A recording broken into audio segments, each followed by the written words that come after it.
மார்கபுரி இளவரசன் மகாசேனன் விந்திய மலைசாரல்ல மகேந்திர முனிவருடைய குருகுலத்தில் சேர்ந்து கல்வி கற்று வந்தான். அவன் 4 வருடங்களாக குருகுல வாசம் செஞ்சு எல்லா சாஸ்திரங்களையும் கற்றான். அவன் குருகுலத்திலிருந்து விடை பெற்று கிளம்புறப்ப மகேந்திர முனிவர் அவன்கிட்ட, நான் என்னுடைய சீடர்களுக்கெல்லாம் அவருடைய தகுதிக்கு ஏற்ப பரிசுகளை கொடுத்தேன், உனக்கு இந்த மகிமை வாய்ந்த கண்ணாடியை கொடுக்குறேன். இதுக்கு முன்னாடி நிற்பவனை பற்றின எல்லா விவரங்களையும் இது சொல்லிடும். இது நீ புத்திசாலித்தனத்தோட பயன்படுத்திக்கோ, நல்ல அரசன்கிற பெயரை பெறு.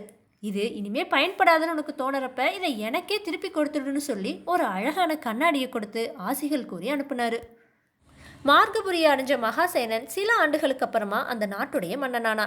ஒரு முறை பூபதிங்கிற மல்லனும் தீரன்கிற வாட்போர் வீரனும் பூபாலன்கிற வில் வீரனும் மார்கபுரிக்கு வந்தாங்க. அவங்க இலங்கையிலிருந்து வந்தவங்க. அவங்களில் பூபதி மட்போரில் தனக்கு நிகர் யாரும் இல்லைங்கிற அளவுக்கு உலக புகழ் பெற்றவன். இது போல தீரன்கிறவன் வாட்போரில் யாவரையுமே வென்றவன். பூபாலனோ அம்பு எய்வதில் அர்ஜுனனுக்கு நிகரானவன்னு பெயர் பெற்றவன். அவங்க மகாசேனன் கிட்ட வந்து, எங்கள் மூவரில் யார் உயர்ந்தவர்னு யாராலையுமே சொல்ல முடியலை, உங்ககிட்ட தான் மகிமை வாய்ந்த ஒரு கண்ணாடி இருக்கிறதாமே, அதை கொண்டு எங்களுடைய பிரச்சனைக்கு முடிவு கூறுங்கள்னு சொன்னாங்க. அவங்க தன்னுடைய திறமைகளை அவனுக்கு காட்டவே மகாசேனனும் அவங்க மிக சிறந்த வீரர்கள்னு தெரிஞ்சிட்டான். அவன் அவங்க 3 பேரையும் தன்னுடைய கண்ணாடி முன்னாடி நிறுத்தி, கண்ணாடியே இவங்களில் யார் சிறந்தவர்னு கூறுன்னு கேட்டான். மகாசேனனும் அந்த வீரர்கள் 3வரும் கண்ணாடி என்ன சொல்ல போகிறதுன்னு ஆவலோட எதிர்பார்த்தாங்க. அந்த 3 பேரில் ஒருவரை தான் கண்ணாடி சொல்லும்னு ஆவலோட இருந்தாங்க. ஆனால் அவங்க எதிர்பார்த்தது போல அது எதுவுமே சொல்லலை. அதை பார்த்து எல்லோரும் திகைச்சாங்க. கண்ணாடி எந்த பதிலையும் சொல்லாமல் போகவே மகாசேனன் ஆச்சரியப்பட்டு மறுபடியும் கேட்டான். ஆனால் அதுகிட்ட இருந்து எந்த பதிலுமே கிடைக்காம போகவே அந்த 3 வீரர்களும் தம்முடைய பிரச்சனைக்கு தீர்வு காண முடியவில்லையேன்னு வருத்தப்பட்டுட்டே போயிட்டாங்க. சில நாட்களுக்கு அப்புறமா கோசல நாட்டிலிருந்து பலபீமன் வீரபாகுன்னு 2 மல்லர்கள் வந்தாங்க. அவங்க 2 பேருமே சிறந்த மல்லர்கள்னு பெயர் பெற்றவங்க. எந்த மல்யுத்தத்திலும் அவங்க தோற்றதே இல்லை. ஒரு முறை அவங்க 2 பேருக்கும் இடையில மல்யுத்தம் நடத்தி யாருமே வெற்றி பெறலை. இருவரும் சரிசமமாகவே இருந்தாங்க. அதனால அவங்க தமிழ்ல யார் சிறந்தவர்னு மகாசேனன் கிட்ட கேட்கவே மகாசேனனும் இம்முறையாவது கண்ணாடி பதில் சொல்கிறதான்னு பார்க்கலான்னு கண்ணாடியை கொண்டு வந்து அவங்களுக்கு முன்னாடி வச்சு, கண்ணாடியே இவர்கள் இருவரில் யார் சிறந்தவர்னு கேட்டான். மறு நிமிடமே கண்ணாடி வீரபாகுன்னு சொல்லிச்சு. மகாசேனன் தன்னுடைய கண்ணாடி சக்தியை இழந்து விடவில்லைன்னு நினைச்சு மகிழ்ந்தான். அதுக்கப்புறமா அவன் கண்ணாடி கிட்ட, வீரபாகு பலபீமனை விட எவ்வகையில் உயர்ந்தவன்னு கேட்டான்.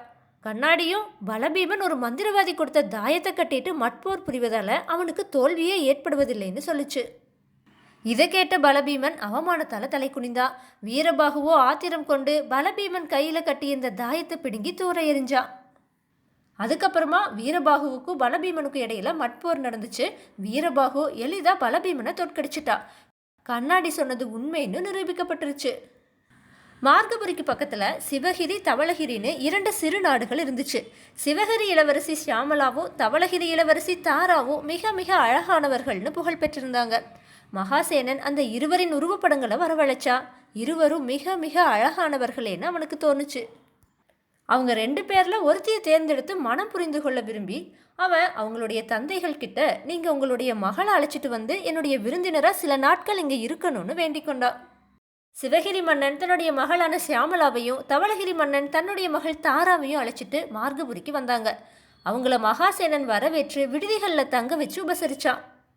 2 நாட்களுக்கு அப்புறமா அவங்கள அழைச்சு, நான் சியாமலாவுடைய உருவப்படத்தையும் தாராவுடைய உருவப்படத்தையும் பார்த்தேன். இவங்களில் யார் மிக அழகானவள்னு என்னால் தீர்மானிக்கவே முடியலை.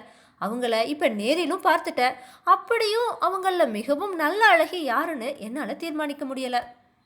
ஆனால் எப்படியோ ஒரு முடிவை நான் தெரிவித்துத்தானே ஆகணும். அதனால் இதுக்கு முடிவு கூறும்படி என்கிட்ட இருக்கிற மாய கண்ணாடி கிட்ட கேட்க போகிறேன். 2 இளவரசிகளும் இந்த கண்ணாடிக்கு முன்னாடி நின்னா அது தீர்ப்பு கொடுத்துடும். இதுக்கு சம்மதம் தானேன்னு கேட்டா. அதுக்கு சம்மதிச்சு ஷியாமலா கண்ணாடிக்கு முன்னாடி போய் நின்னா. ஆனால் தாராவோ, மார்கபுரி அரசர் குருடர்னு எனக்கு இப்போ தெரிஞ்சிருச்சு. இப்படிப்பட்டவரை மணக்க நான் தயாராக இல்லை. அதனால் நான் அந்த கண்ணாடி முன்னாடி நிற்க மாட்டேன்னு சொன்னான். இதை கேட்ட தவளகிரி மன்னனும் தன்னுடைய மனசில், ஐயோ என்னுடைய மகள் இப்படி சொன்னதால மகாசேனன் கோபம் கொண்டு என்ன செய்வானோன்னு நினச்சி பயப்பட்டான். மகாசேனன் தாரா சொன்னது கேட்டு முதல்ல கோபப்பட்டாலும் 2 நிமிடங்கள் கழித்து கொஞ்சம் யோசிச்சா. அதுக்கப்புறமா மகாசேனன் தவளகிரி மன்னன் கிட்ட, எனக்கு உங்களுடைய மகளை பிடிச்சு போச்சு, அவளுக்கும் என்ன பிடிச்சிருந்தா உடனே நீங்கள் எங்களுடைய திருமணத்துக்கான ஏற்பாடுகளை செய்யலான்னு சொன்னான். மகாசேனனுடைய இந்த முடிவு எல்லோரையும் ஆச்சரியத்தில் ஆழ்த்துச்சு. இதுக்கு சில நாட்களுக்கு அப்புறமா மகாசேனனுக்கும் தாராவுக்கும் சிறப்பாக திருமணம் நடந்துருச்சு. ஒரு நாள் அரண்மனை காவலாளிகளில் ஒருவனான மாயன்கிறவ ராணி தாரா குளிக்க போகிறதுக்கு முன்னாடி தன்னுடைய நகைகளை எல்லாம் கலற்றி நகை பெட்டியில் வைப்பதை பார்த்தா. அவள் குளிக்க போனதும் சுத்திலும் பார்த்தா யாருமே இல்லை. பூனை போல அடி மேலே அடி எடுத்து வச்சு நகை பெட்டி வைக்கப்பட்டிருந்த இடத்துக்கு போனான். அந்த பெட்டியை திறந்து அதிலிருந்த வைரமாலையை திருடி அரண்மனை பூங்காவில் இருக்கிற அரச மரத்துடைய பொந்தில் ஒளிச்சு வச்சுட்டா.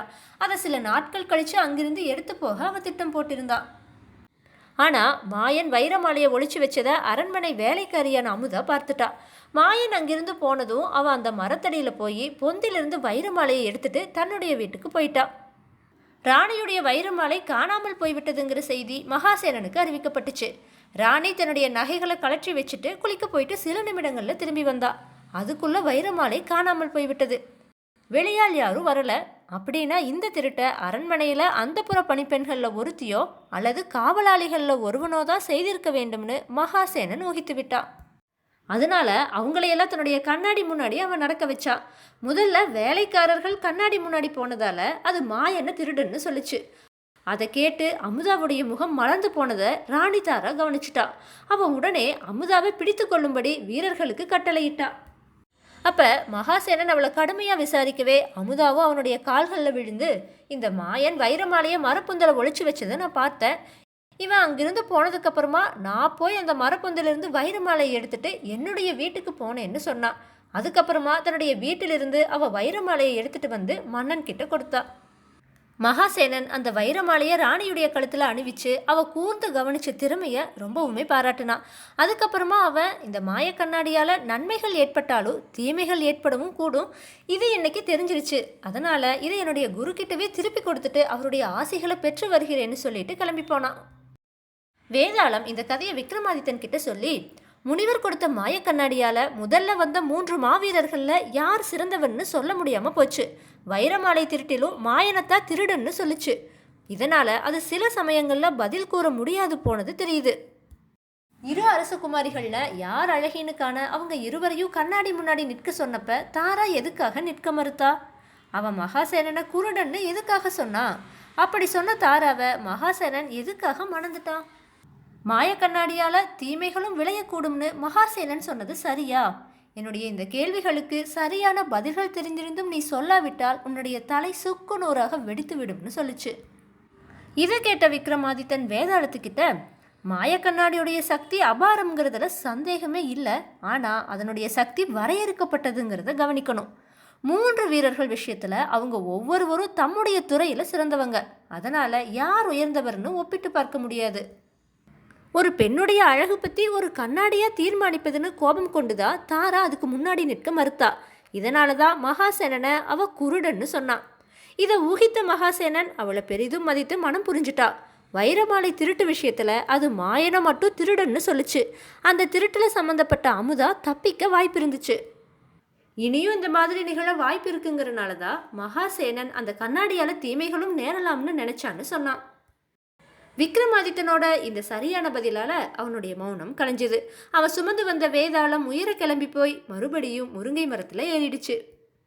தன்னோட முயற்சியில் சற்றும் மனம் தளராத விக்ரமாதித்தன் மறுபடியும் முருங்கை மரத்தில் ஏறி அதில் தொங்கிட்டு இருந்த வேதாளத்தை பிடிச்சு கீழே இறக்கி மீண்டும் நடக்க துவங்கினான்.